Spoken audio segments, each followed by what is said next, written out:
I'll get all this figured out. Now, is the chat room working? Don't have anybody here yet, but just in case we do, let's make sure it works. Let's try that out. Yeah, chat room seems to work. Okay, so let's do a review on the Holz Forma blue Chinese package. They call it, actually, from the factory, the Blue Thunder. Let's discuss that thing. So it's been a month, right around a month. Anyway, it's time to do a 1 month review on it. They'll send you a hat. I'll tell you what, anybody that sends you a hat, that helps in my book. So, okay, let's talk about this. So the Holz Forma of the G444 is supposed to be equal to the Stihl MS440. Okay, guys? So it's going to be equal to the MS440. All parts are supposedly interchangeable. They're right and they're wrong. So in this video, let's get down to the good, the bad, and the ugly about the Holz Forma 444. So the good, if you guys watched any of my other videos, I hooked it up to that Alaskan chainsaw mill out of the box. I didn't tune it. I didn't adjust it, nothing. Did it work in the sawmill? Yes, it did. Did it work well? No, it didn't. So let's get down to the good and the bad and the ugly. The parts are interchangeable. That's a good. Okay. Did it run out of the box? You put gas and oil in it. Does it fire and run? Yes, it does. That's a good. So let's get down to the bad. So when you're running it really hard out of the box, obviously, if you guys watched it at all, when I was doing that Alaskan sawmill video, it was four-stroking on me really bad. Sometimes it would die on me. I had to edit a lot of that out. It's just a waste of time watching me pull on a rope. And when it did die, I didn't want to start right away. I'd have to half choke it again. It was really finicky. Did it need tuned? Absolutely. But that was all out of the box. Okay, guys? So don't knock it too hard because that's just the way it was shipped. When they tune those, if they tune those carburetors, when they did, it would have been at China, probably at sea level, I would guess. I mean, Lord knows where they were when they tuned them. If they did. I don't think they did because we'll get into this later. The carburetors were way out of adjustment. So you got to order your bar and chain separate. Okay, so let's start getting into the bad period of the whole saw. So we'll start with the bar. I ordered a Holz Forma, an actual name brand Holz Forma bar, just because I already have the Blue Thunder, right? The blue corner, you got the Chinese Pretender, the Holz Forma all over it. Let's go ahead and get a bar that says Holz Forma 2 and just make it a matched package. So I did that. Well, I got my bar. I don't have it here with me. I got my bar, and so I'm sure you guys have seen this a lot. Still, maybe not still. Oregon makes a lot of these. Carlton makes a lot of these. There's a lot of people that make these. But you have your bar going up, right, and it ends, and then you have like a replaceable tip, right? Okay. So the Holz Forma bar came exactly the same way, and that's fine. I don't care if it's a solid bar, replaceable bar. I don't care. It does have an oiling port. I'll give it that. That's a plus. Get a drink of water. Had a cough the last few days. My throat's a little dry. So anyway, so we got the oiling hole, so that's good. So you got the bar going up. Well, the tip is off. Does that make sense? It is side to side off. They didn't press it all the way flat. So I had to actually take my brand new bar, brand new in the mail, brand new from the factory, take it into my shop, lay it down flat, get something totally flat across it, and kind of soft hammer it down and get it all back on the same plane again. So the chain rides on the same plane versus, like that. It's those attention to details, China, is why you're cheaper. It's why you're not, it's why you're inferior. You don't have pride. You just don't have it. Chinese made stuff is just not where it's at. And that's why. It's details like that. Okay. I mean, it's a huge difference between throwing a chain every time you touch a piece of wood or running like a rate tape, right? Why would you not make sure it's pressed flat? Why? Because you're cheaping out. I don't know. I've never been in a Chinese factory. I don't want to be, but so that's a big one. That's just on the bar. That's not even the saw. Now let's get into the saw. Okay, so now the saw itself, guys. So when I got that thing, I clamped it up to an Alaskan sawmill and I ran it. It outcut a Stihl MS361 Pro out of the box. That is impressive. That impresses me. I'm impressed. It has way more low end torque. The 361's a lot higher revving saw. All the power's in the top end. That G444, all power's in the low. Well, not all of it. I mean, it has a lot more low end. So that's great. I loved it. So I milled with it. I did the videos that you guys saw, right? And then I had to fall a couple timber trees. They were, I had them hanging over my woodshed. And so anyway, there were logs I wanted to save. And anyway, whatever.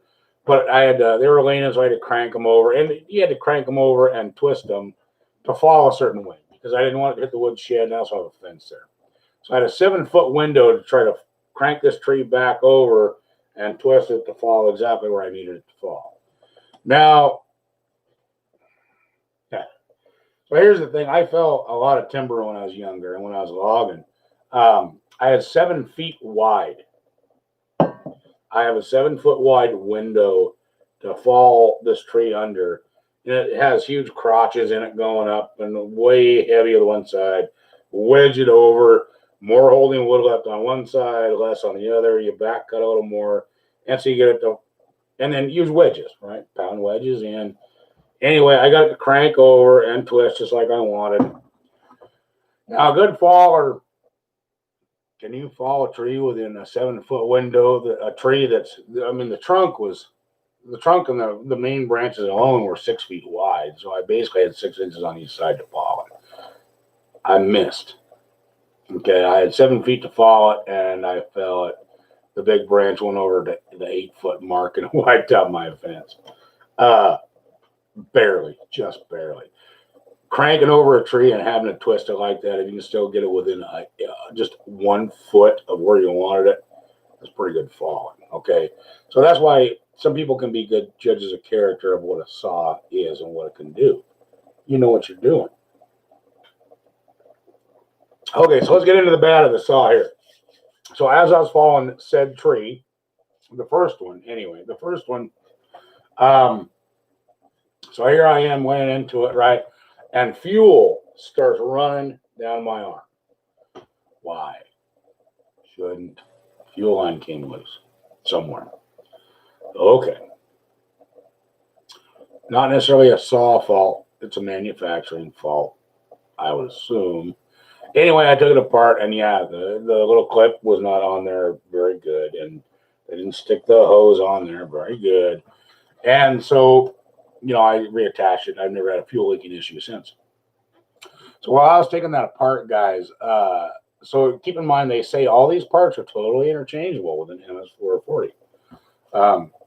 All the parts, what I have learned is they are all interchangeable.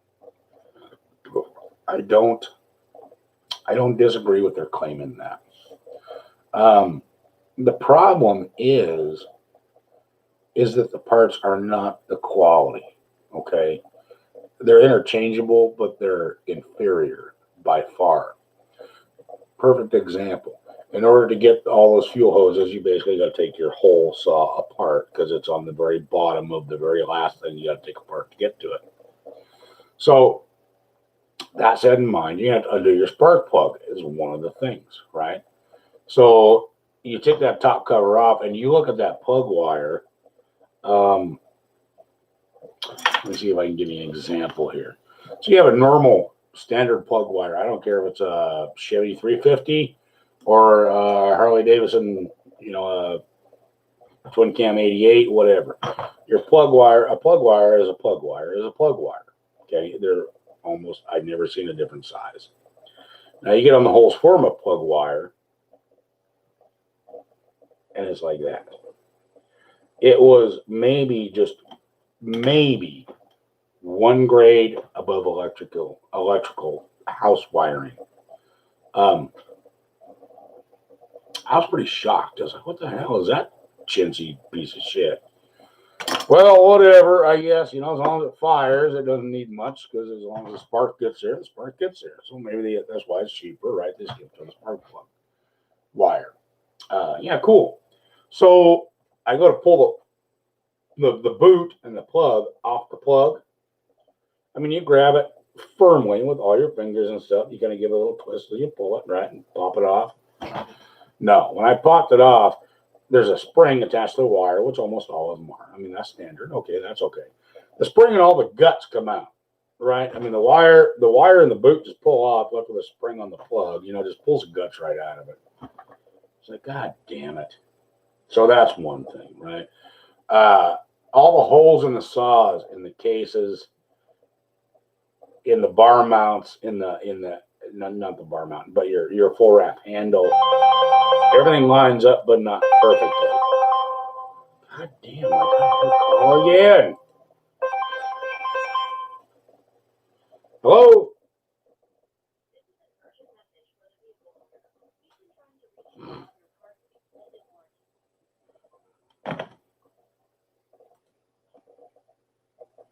Okay, so I think we're back on track. Sorry, I got a phone call, guys. Ended up being about an extended warranty from some guy from India. Anyway, so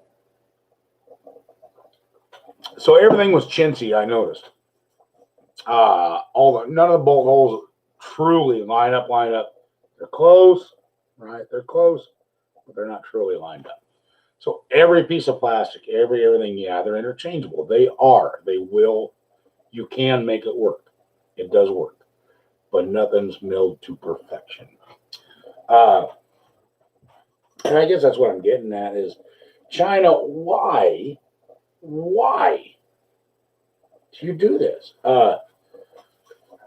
You can make it cheaper, and that's a standpoint, yeah, but instead of $278, I would have paid gladly $300 to at least have all the fucking bolts line up, right? I mean, pay the guy the extra half hour for the whole day.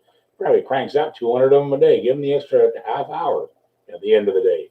Let him spend the extra 2 minutes per piece to make sure they line up. That's all it is. So, I don't know. So I had the fuel leaking issue. Oh, yeah, we got the carb issue. So that's another thing too. So the thing was four-stroking on me bad. It wouldn't run with the shit. It die on me all the time. You have to pull it. Totally choke it again to even get it going again. I forget which one was which, but you got your high end, your low end. I went to adjust the carburetor finally. I got it all back together. I went back out to go fall some more trees. I just wouldn't run with the shit. And so I thought, okay, well, it's out of the box. Let's just adjust the carb and get it right. And then at that point, let's see what it'll do. And so I went to adjust the carb, right? And so I forget which one was which, but basically you crank them both one way and then you back them off a certain amount each one.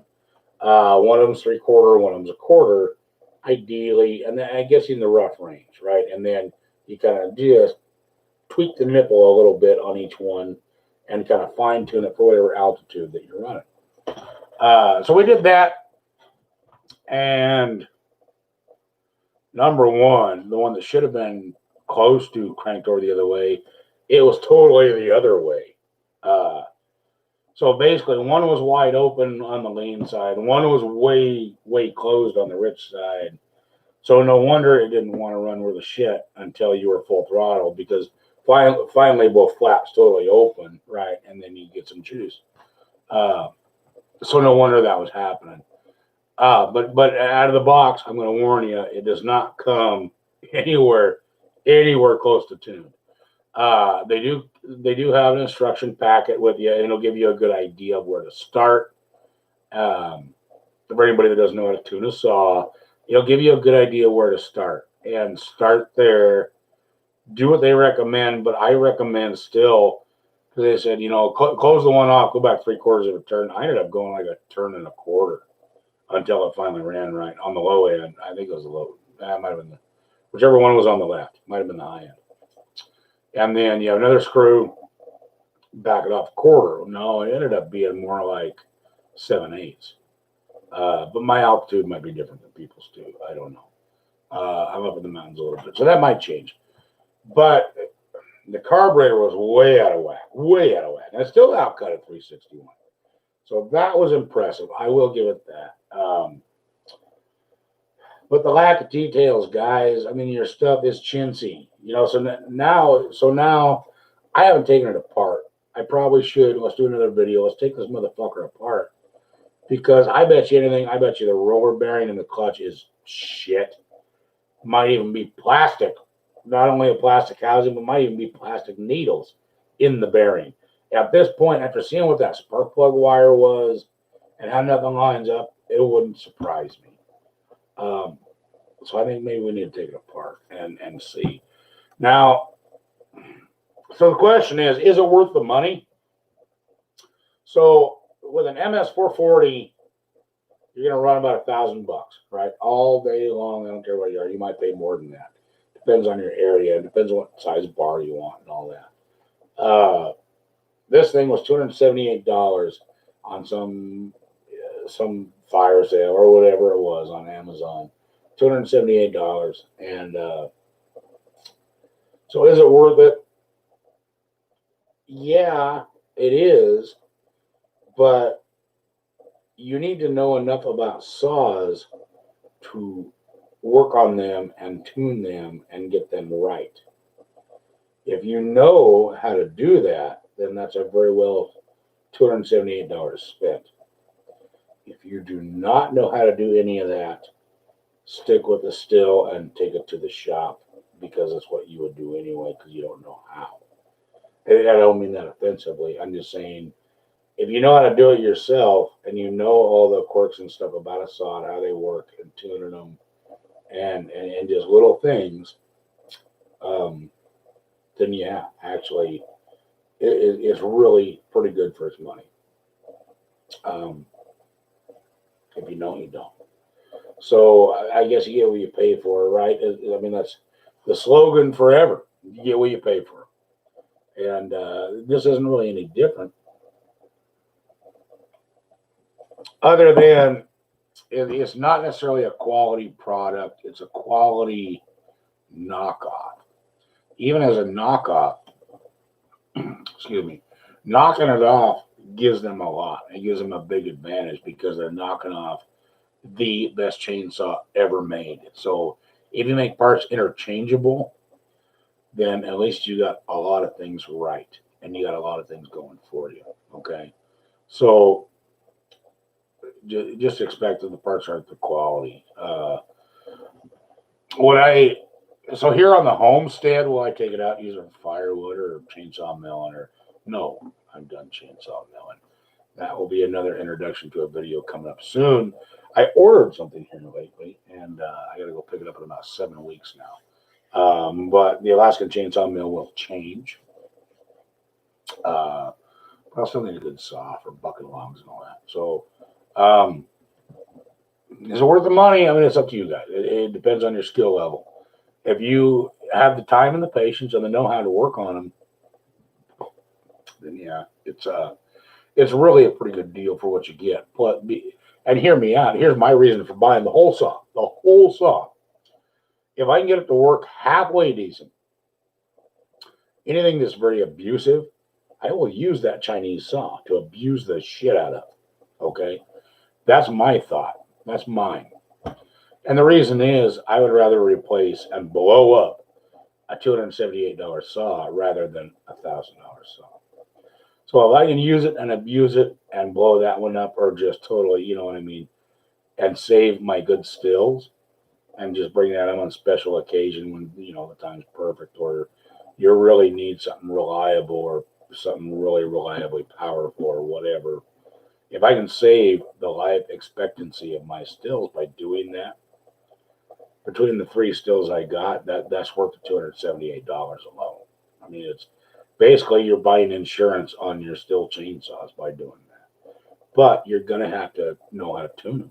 Okay. So and that's no joke. If you don't know how, like I say, the instructions will get you close, but it ain't gonna get you there. Okay, it ain't gonna get you there. So you got to know, you got to have an ear. Okay, you gotta know what you're listening for.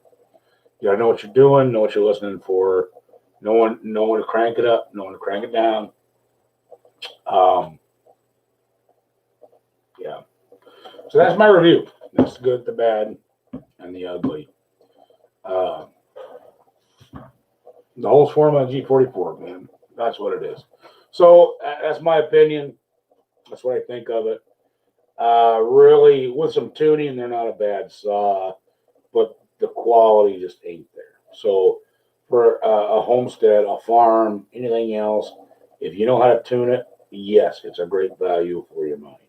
Okay, hats off. Well, hats on to you. If if you're gonna do any production falling like I used to do, any production logging like I used to do, leave it at home. Don't even tell your logging coworkers that you own one. You'll get made fun of. If you brought it to a job site, you'll be laughed off the job site and fired. It's not as dependable. It's just not as tough. It's not as rugged. And it doesn't just go like a still. It just doesn't. Um, that's it. So that's the review, guys. Thanks for watching. Stay tuned for our next videos. Like I say, here in 7 weeks, we got a big reveal coming up. And I don't want the whole channel to change to just somebody that has that. I still want to keep it for kind of the common man. However, I will be a common man with a toy. Call it a toy if you want, because, well, tell me it is. Making money and all that, but it's still, it is fun. I enjoy it. I like milling. I like logging. I like everything about the woods. So to me, it's just a really fun toy. Well, yeah, guys, keep on watching. I thank you for all your support. Keep watching. Don't forget to hit that subscribe button down about here. Okay. Should be like a thumbs up like button. And then over here on the bottom should be a subscribe button.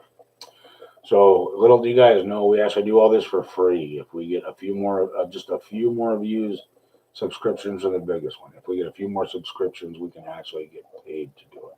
Not a lot, keep in mind, but hey, if it pays for our saw gas or anything else, then we're not only are we happy as hell to do it, but then we can start taking viewer requests, right? And doing more things of what you want to watch and what you want to see. Okay, so keep that in mind. It's up to you. Hit that subscribe button. Every video, make sure you watch all the way. There's two things that get us, okay? Viewer subscriptions and watch time. So if you guys finish all the videos whatsoever, even if you don't like it, at least go in and make dinner and let it play in the background. Give us the watch time, give us the subscriptions, and we will keep on making videos. I will see you guys later. Let me know if you have any questions. Go ahead and comment down below. Send me a personal message, email me, call me. I don't care. I'm happy to answer anything, guys. So I'll talk to you later. Have a good one. Thanks for watching Hellman Homestead.